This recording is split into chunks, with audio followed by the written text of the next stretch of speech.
徛在地看世界，来看美国的总统大选，乔治亚州用人工重新搁来算票，也是拜登赢，川普是平盘无望。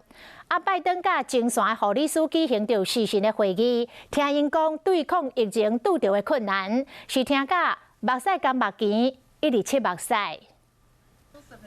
拜登在七目屎，伊为怎样在哭咧 ？In my hospital, we're still reusing N95s 2 times. But I know hospitals that they're still using them 8 to 10 times. 因为拜登听到第一线医护人员在对抗疫情的辛苦，这互伊面色真沉重。美国疫情愈来愈严重，再加上川普的政府一直无要甲拜登的政权交接小组配合，这互拜登气甲讲大声话。Well, I don't know his motive, but I just think it's totally irresponsible.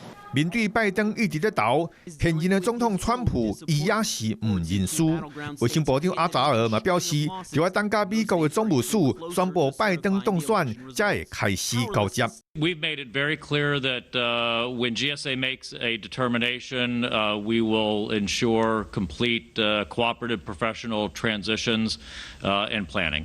虽然川普也阁无放弃，不过自动开始人工验票的乔治亚州，目前已经完成计票，结果显示拜登也是赢川普万外票。按照川普所提出的法律诉讼，已经和密西根州在内3个州的法院拍回票了。